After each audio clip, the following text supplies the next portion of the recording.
dulu baru bisa.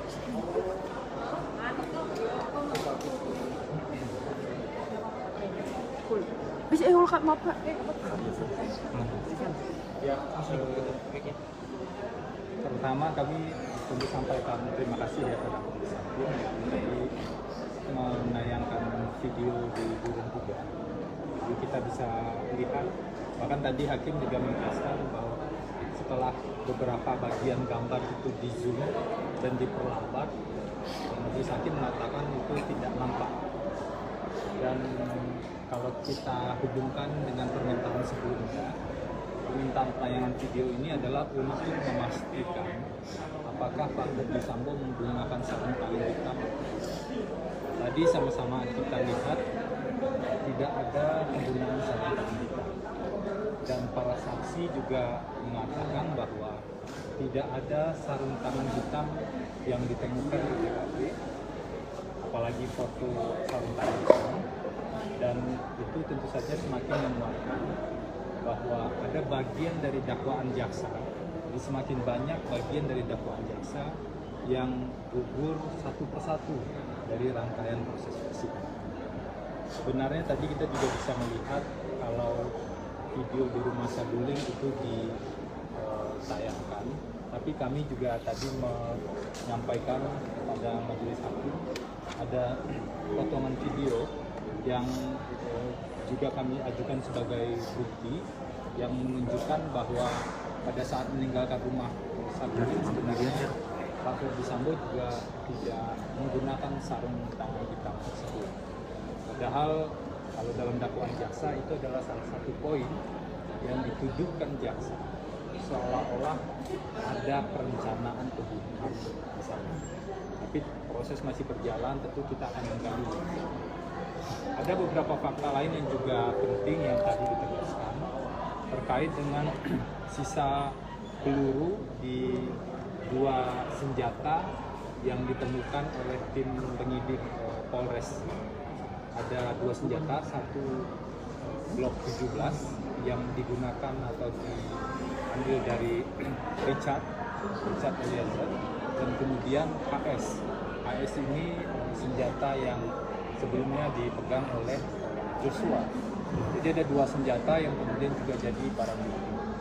Nah, dari senjata Glock 17 itu terkonfirmasi beberapa hal tadi dari saksi-saksi, bahwa salah satu saksi itu mendengar senjata itu sebelumnya diisi full oleh Richard. Artinya kalau diisi full jumlah pelurunya adalah 17. Dan ketika tim olah TKP menghitung, sisa peluru di senjata itu adalah 12.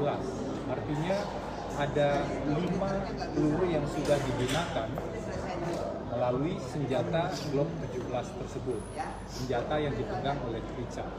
Dan apakah 5 peluru ini berkesesuaian dengan 5 tembakan yang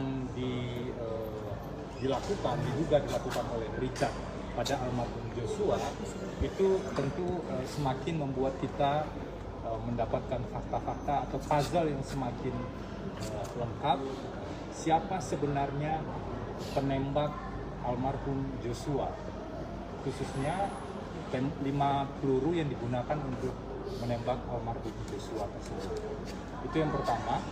Yang kedua, tadi untuk senjata HS juga sudah terkonfirmasi kalau sebelumnya seolah-olah ada tuduhan dalam dakwaan, kan kita juga membaca seolah-olah ada tuduhan Pak Ferdy Sambo membawa dan mengambil senjata Joshua sebelumnya. Tadi ada salah satu saksi yang justru mengatakan Pak Ferdy Sambo memang memegang satu senjata, tapi bukan di antara Glock atau HS yang menjadi barang bukti dalam perkara ini, dan jenisnya sangat berbeda. Itu yang juga sudah disampaikan berulang kali. Nah, semoga fakta-fakta ini semakin membuat terang apa yang sebenarnya terjadi di tanggal 8 Juli di rumah Duren 3 tersebut. Selain itu, bahwa ada peristiwa yang terjadi di Magelang pada tanggal 7 Juli yang kami sebut dengan dugaan kekerasan seksual. Tadi juga muncul dalam fakta persidangan ketika penyidik itu mendengar Pak Ferdi Sambo menyampaikan informasi pada saat itu, dan itu membuat Pak Ferdi Sambo sangat emosional dan bahkan terlihat menangis pada saat itu. Ini tentu adalah fakta-fakta yang perlu kita lihat nanti rangkaiannya dalam pembuktian demi pembuktian lebih lanjut. Dan terkait dengan Bu Putri Chandrawati, ini juga menggugurkan salah satu bagian dari dakwaan jaksa yang seolah-olah mengatakan Bu Putri punya peran ketika ia berada di dalam kamar, dan seolah-olah Bu Putri bisa melihat peristiwa dari dalam kamar tersebut. Setelah dikonfirmasi tadi, ternyata salah satu tempat tidur yang diduga digunakan Bu Putri untuk istirahat itu berada di belakang pintu, dan dari sana Bu Putri tidak bisa melihat situasi yang jaraknya sekitar 4 meteran di bawah, di samping tangga ketika almarhum Joshua ditemukan di sana. Itulah fungsinya, itulah gunanya kita semua mengikuti rangkaian proses persidangan ini agar kebenaran yang benar yang terungkap dan bukan hanya asumsi-asumsi, dan lebih berbahaya lagi kalau asumsi itu dituangkan dalam dakwaan atau dituangkan dalam produk hukum yang ada. Terakhir, tadi kita semua juga mendengar Pak Ferdi Sambo kembali menegaskan mengambil alih tanggung jawab, saya yang bertanggung jawab katanya, dan meminta maaf pada para penyidik-penyidik Polri yang terdampak akibat persoalan ini, terutama bagian obstruction of justice-nya. Jadi memang kita perlu pilah, ada yang memang sudah diakui dilakukan dan yang bersangkutan itu menyatakan bertanggung jawab. Namun ada fakta-fakta lain yang memang harus kita buktikan satu persatu dalam rangkaian persidangan.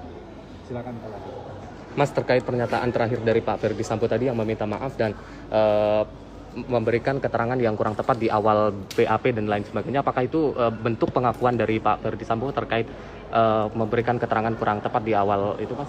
Jadi Pak Ferdi Sambo, kalau kita simak bersama-sama, sejak saat berkas perkara dilimpahkan dari penyidik ke penuntut umum ya, pada saat itu ketika penahanan sudah beralih ke jaksa penuntut umum, Pak Ferdi Sambo juga sudah menyampaikan beberapa hal, bahkan permintaan maaf pada keluarga dan mengakui perbuatannya. Di awal persidangan juga mengatakan demikian. Ini adalah bentuk sikap sungguh-sungguh untuk mengakui apa yang dilakukan. Jadi mengakui apa yang dilakukan dan siap bertanggung jawab. Namun tentu saja kita perlu tetap dalam proses peradilan ini, jaksa penuntut umum dan majelis hakim juga tetap perlu bersama-sama dengan kuasa hukum untuk membuktikan apa saja peristiwa-peristiwa yang terjadi. Tapi pada prinsipnya apa yang ia lakukan itu ia akan akui secara terbuka, sudah disampaikan, dan ia akan bertanggung jawab untuk itu sudah secara tegas dan konsisten disampaikan. Tinggal kita mengawal dan menyusun, kalau ibarat puzzle besar, agar gambaran ini lebih jelas, fakta demi fakta yang harus kita susun di puzzle ini, bukan hoax, bukan asumsi, dan juga bukan informasi-informasi yang bias lainnya. Saya pikir cukup ya. Mas Pep, soal lain Mas Pep. Tadi Pak Sambo pada saat konflik sempat menegaskan bahwa telah memberikan berkaitan mengenai keterangan soal tambang ilegal.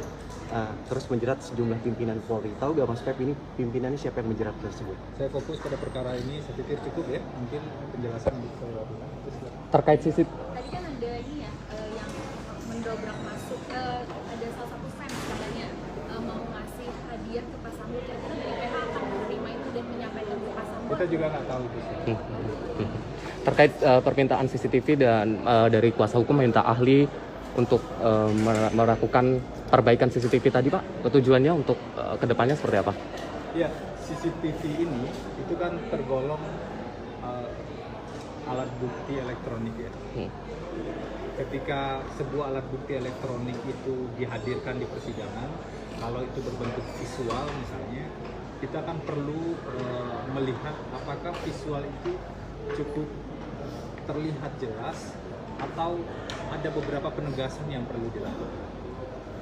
berdasarkan teknologi yang ada dan pengalaman kami dalam penanganan beberapa perkara terkait dengan aspek visual ini, sebenarnya untuk menemukan kebenaran material agar lebih jelas juga bagi semua pihak, terutama bagi majelis hakim, maka kami mengajukan ahli untuk bisa melakukan pengayaan atau memperkuat kualitas dari gambar CCTV tersebut. Meskipun tadi hakim sih sudah mengatakan, kita kan sudah zoom beberapa kali, kita sudah berlambat dan itu nggak nampak gitu kata hakim.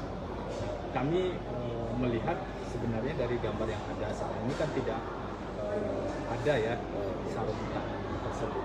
Tapi nanti kami akan diskusikan lebih lanjut arahan hakim seperti apa, bahwa kalau ada ahli atau ada pengolahan yang dilakukan itu perlu dilakukan di ruang sidang. Nanti teknisnya akan cukup ya. Cukup. Terima kasih. Terima kasih.